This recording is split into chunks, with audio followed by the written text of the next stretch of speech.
The whole world's going crazy, folks. Seems they all want to get World War III going. You got United States, China, Russia, Ukraine, Iran, North Korea, Israel. What a mess. Canada? Canada. Wait till you see how bad our military actually is.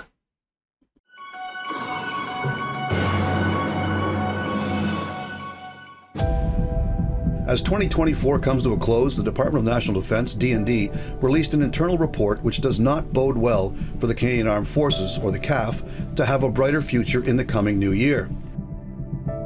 The conclusion of the Departmental Results Report for 2023-2024 was that due to a lack of available budget, a shortfall in trained personnel, and the advanced age of our military equipment, there is a risk that D&D CAF may have difficulty maintaining its materiel capabilities at the right level to support operations. It is time to target just how close the CAF is to actually hitting the wall. This departmental results assessment serves to paraphrase Minister of National Defence Bill Blair's description of the CAF currently being in a death spiral. The military's ongoing retention and recruiting crisis has resulted in a chronic shortage of skilled trades personnel.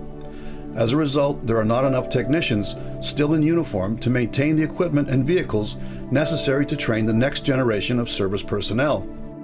This has already had an impact on operational readiness.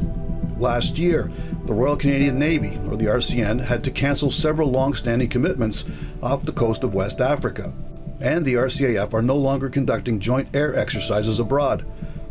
For the Canadian Army's commitment to maintain a forward-based NATO battle group in Latvia, the support shortfall has led to the cancellation of their proving exercises.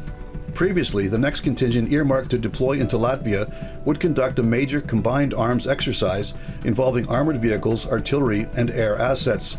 The plan now is for those troops to get this on-the-job training once they have arrived in Latvia and are looking across the Russian border. Operation Resolute Warrior, the first of these international brigade-size exercises, took place in Latvia in early November 2024. However, things will only become more challenging for the Canadian Army in the months to come, as Canada makes good on the promise to increase the manning level of this battle group from the current 900 personnel to 2,300 deployed personnel in 2025. According to the latest departmental results report, released December 17th, key Army vehicle fleets saw their serviceability rate drop from 56% in 2022-2023 to just 49% in 2023-2024. For the record, a standard goal for the Army would be to have an 80% serviceability rate for vehicles and major equipment. The RCN also slipped in their year-over-year serviceability rate. In 2022-2023, some 51.2% of key naval assets were available for training and deployment. Over the 2023-2024 timeframe, that rate dropped to 45.73%. The self-proclaimed goal for the RCN is to have 60% of all warships serviceable at any time. So they are well off the mark and steaming in the wrong direction. The Royal Canadian Air Force, RCAF, showed an improvement in their serviceability rate, albeit coming off a particularly abysmal start point. In 2022-2023, the RCAF posted a depressing 43.88% aircraft serviceability rate, which they boosted to a still depressing, albeit improved, 48.9% in 2023-2024. Given that the RCAF's target goal is an 85% serviceability rate, one has to consider this to be an F or failing grade. To account for the collective lack of readiness for all three branches of the CAF, the report cited the overall lack of military personnel, the lack of skilled technical staff, and the resultant lack of maintenance, which brings us full circle to that death spiral analogy. Sure, D&D can open the floodgates to an influx of civilian recruits.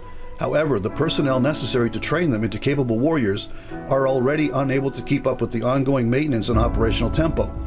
To purchase new fleets of vehicles, ships, and aircraft means retraining the operators, pilots, sailors, and maintainers, who can currently only keep less than 50% of the CAF's existing equipment operable. Contrary to the myth that Canada does not spend enough on defense, in the last fiscal year, 2023-2024, Canada spent $33.5 billion on the D&D, That may only amount to 1.37% of our gross domestic product, GDP, but that is because we are blessed with a healthy GDP. In terms of actual dollars spent, Canada ranks 6th among the 32 NATO allies and an incredible 15th in the world. The NATO target goal of 2% of GDP on defense is a nebulous target hinged upon a floating yardstick. For those Colonel Blimp types who are beseeching Canadian politicians to spend the 2% GDP on defense to appease U.S. President-elect Donald Trump, please consider this fact. Trump announced that he would slap major new tariffs on Mexico, Canada, and China. If Trump does impose a 25% tax on the Canadian trade, he will tank our economy and drive our GDP into the toilet. Our existing defense budget as a percentage of a much reduced GDP does not fix the Canadian military. Besides that, Trump has also suggested raising the NATO defense spending to 5%. It will never end. This has been On Target. I'm Scott Taylor. Happy New Year. Now you see what I mean. But wait, there's more.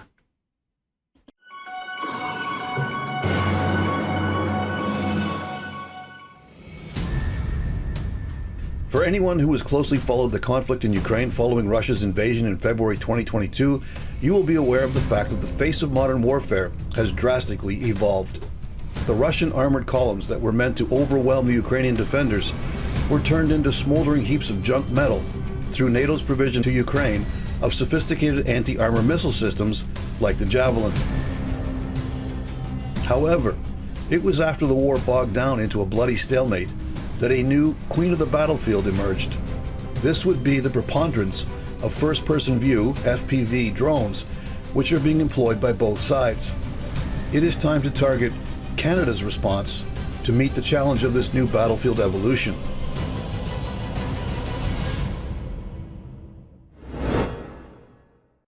The FPV drone is usually operated by a pilot using a headset, which allows the user to gain the drone's perspective in real time. This allows combatants to either pinpoint targets for their artillery, or in many cases to engage the enemy directly with a warhead attached to the drone itself.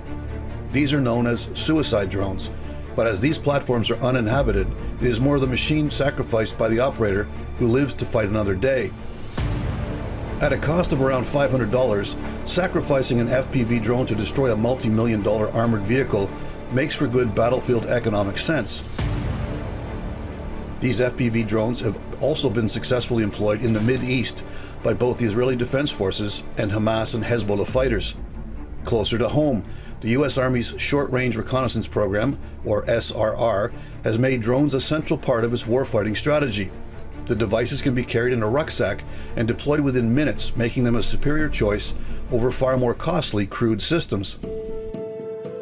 Which is why I was astonished to read in a recent Ottawa Citizen article that the Canadian Armed Forces currently have no plans in place to purchase these low-cost, extremely efficient aerial vehicles.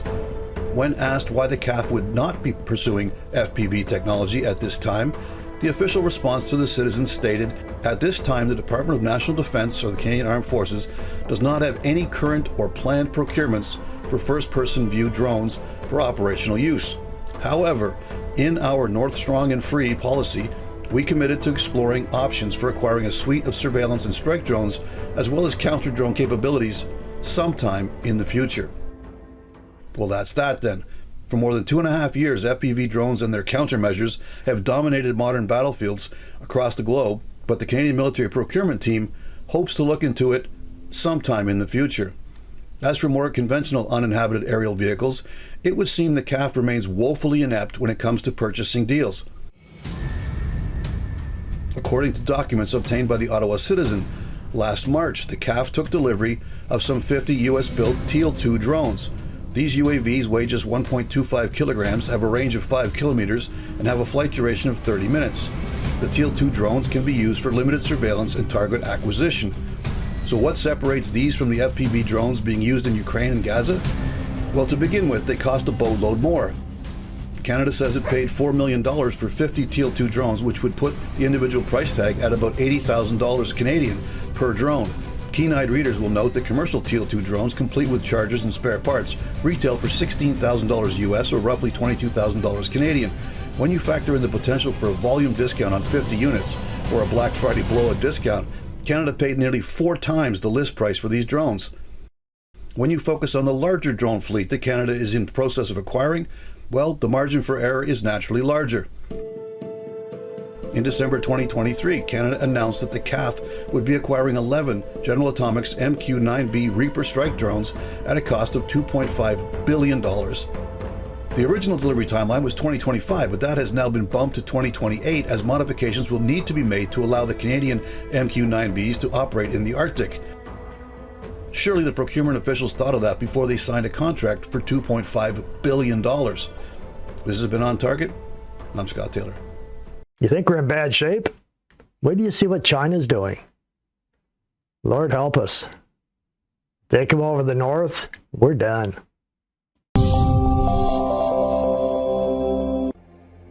China launched a new amphibious assault ship on Friday, capable of launching fighter jets and designed to strengthen the Navy's combat ability in distant seas.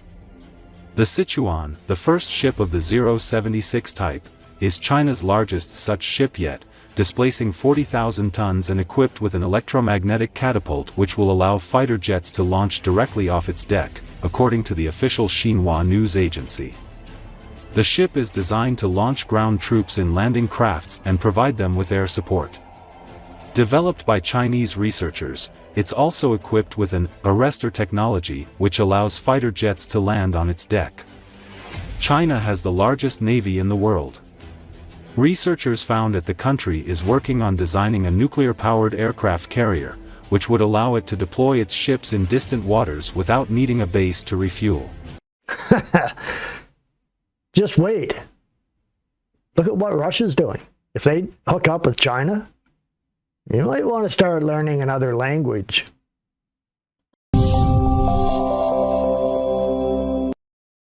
Arctic becomes new battleground between US, Russia, China. The Pentagon has updated its official strategy on the Arctic, a region which is fast turning into a geopolitical battleground. The US Department of Defense decided to develop a new approach due to big changes going on in the region. They include Finland and Sweden joining NATO, bolstered cooperation between China and Russia, as well as global warming.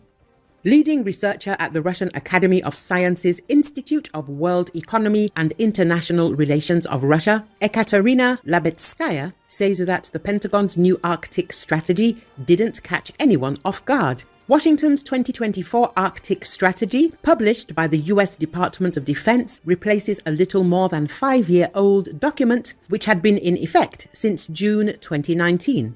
The Arctic has long become a northern front line of a global hybrid war waged by the collective West led by the US against Russia and its friendly countries with interests in that region. The standoff intensified after Russia declared its special military operation, the expert told Nezavisimaya Gazeta. The Arctic is being viewed from a new angle by both Russia and China, as well as BRICS, as many members have had their own interests in the polar region for quite a while, she added.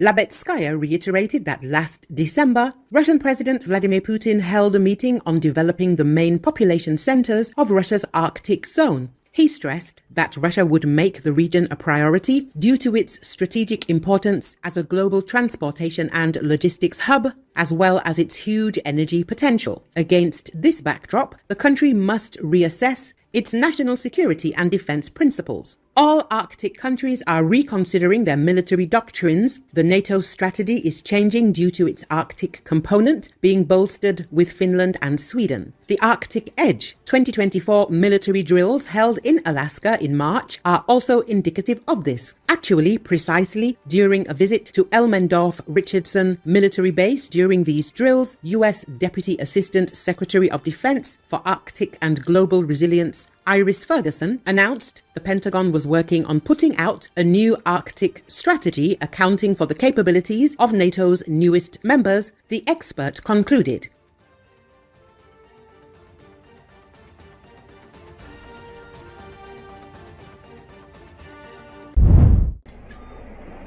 Anti-aircraft gunners of the Ukrainian Armed Forces 110th Separate Motorized Brigade have shot down another Russian Su-25 in Pokrovsky direction of eastern Donetsk region, Ukrainian telegram channels reported on Tuesday.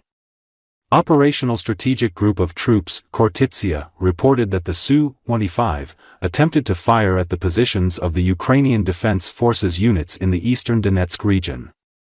This was the second time in the past few days that Ukrainian troops destroyed a Russian Su-25.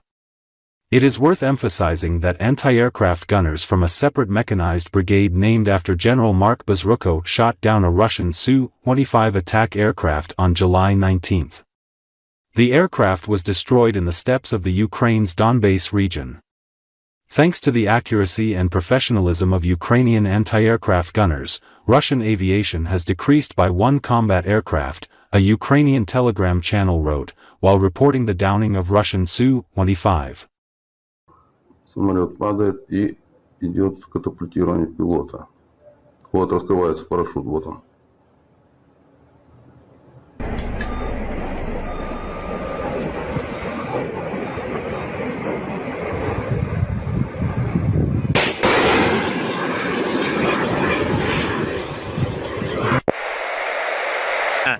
2024 року.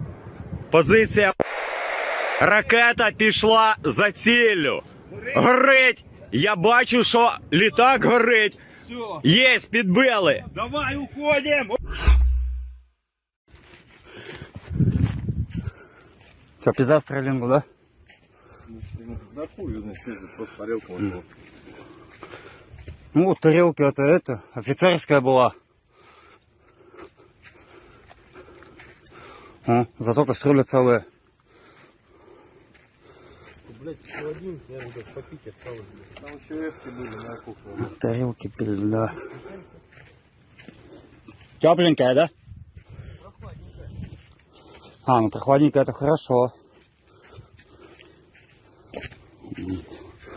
Бока разлашайся, блядь. Well, now you see the mess that we're actually in. That explains why Trudeau built his little hidey hole in the ground, because he'd rather run and hide in there than build up our military. He don't give a damn about Canadians. So he's all about himself, right?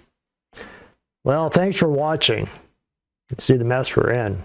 Hope you can catch the live on Sunday at 6 p.m. Eastern Standard Time on Rumble.